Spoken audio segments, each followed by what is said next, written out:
Hi friends, అందరికీ hi నమస్తే. ఇవాళ నేను కాకరకాయ కారం పొడి చేయబోతున్నా. ఇది షుగర్ పేషెంట్స్కి చాలా ఒంటికి హెల్త్కి చాలా మంచిది. కాకరకాయ కూర కర్రీ చేస్తాను, కానీ ఇవాళ కాకరకాయ కారం పొడి చేస్తున్నాను.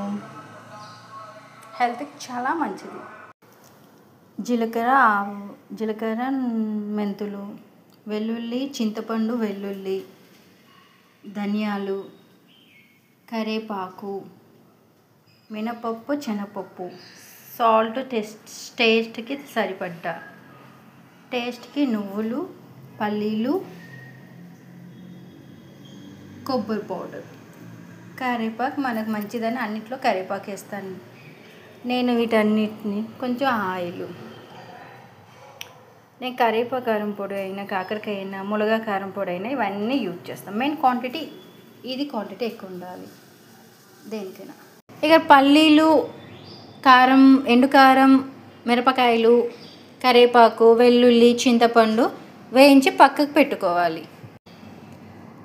కాకరకాయ కారం పొడికండి ఇలా మినపప్పు, శనగపప్పు, జీలకర్ర, ధనియాలు, నువ్వులు ఇవన్నీ ఇలా లైట్గా వేయించాలి. కొంచెం లైట్గా వేయించి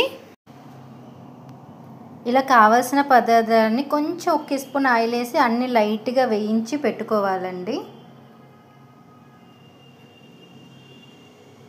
కోకోనట్ పౌడర్ ఇవన్నీ లాస్ట్ రుబ్బేటప్పుడు మిక్స్ చేసుకోవాలి.